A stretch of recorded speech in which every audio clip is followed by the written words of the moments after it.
Hello and welcome to another Bob's vlog. I am in my normal position, perched high above Whitehall, with the bagpiper distantly playing in the background. You probably can't hear him. I can, it's only mildly irritating.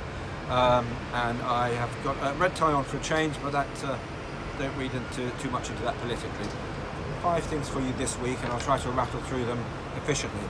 Firstly, GDPR, so data protection, new data protection rules. Please resubscribe to my fortnightly email, because you'll need to do so for me to continue sending it to you. So they're changing the data protection laws, so please resubscribe. Secondly, today I asked the Secretary of State a question in the House of Commons, and I said we've got the costed option for Island Line coming in next week. I will be writing in support of that. I wanted the Secretary of State's support for Island Line to get the maximum investment, new kit, new track, into stations like Ryde Pierhead and Ryde Gateway, which are important for islanders and for visitor economy. And I also wanted feasibility studies into the extension as well. And he came out with some good strong words in support, so I will be following that up in the days and weeks ahead.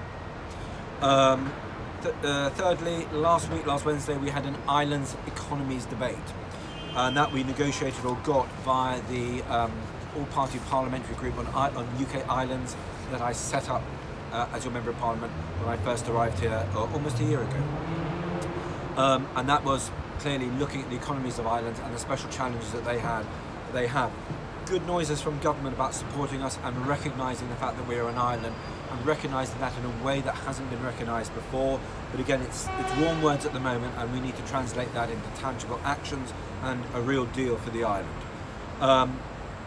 Fourthly, fixed odds, big victory. The government is lowering fixed odds, the amount of money you can bet on one of those one-armed bandits fixed odds betting machines to £2 a time. That's really important. Over £19 million has been lost on the Isle of Wight to fixed odds betting terminals. And these things, this is not happy gambling.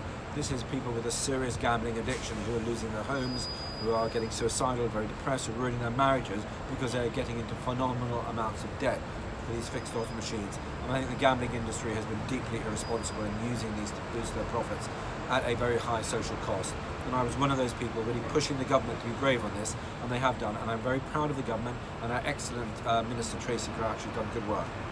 And I think that's all for the moment. Oh yeah, one other final thing, community transport. There was a Westminster Hall debate recently. I took part in that debate, and I said we had great community transport on the Isle of Wight, and I thank people like Ian Ward, Councillor Ian Ward from Sandown, who's done a fantastic job helping to organise that and being in as a driver as well. But also the Fit bus over in the West Wight, freshwater Yarmouth and Totland bus. The government is trying to complicate how the community buses work, and as I and others are saying that this is a bad idea. You need to keep it simple so that we can encourage people to take part in the community bus network, and we can keep the community buses going, because they're not competition for people like Southern Vectors, they're not competition for commercial bus routes, and they're really important to smaller communities up and down the country, and especially on the Isle of Wight as well. So I hope common sense will see the day there as well. So those are those 5 things. I'm leaving to go back to the island pretty shortly. It's Thursday afternoon. Hopefully see some of you over the bank holiday. And we are in recess for a week, and then we're back here a week on Monday as well. So I may see you on the island, or indeed in London between then and now. Have a good May bank holiday, late May bank holiday, and I will see you with another Bob's vlog in the not too distant future, I hope. Thank you.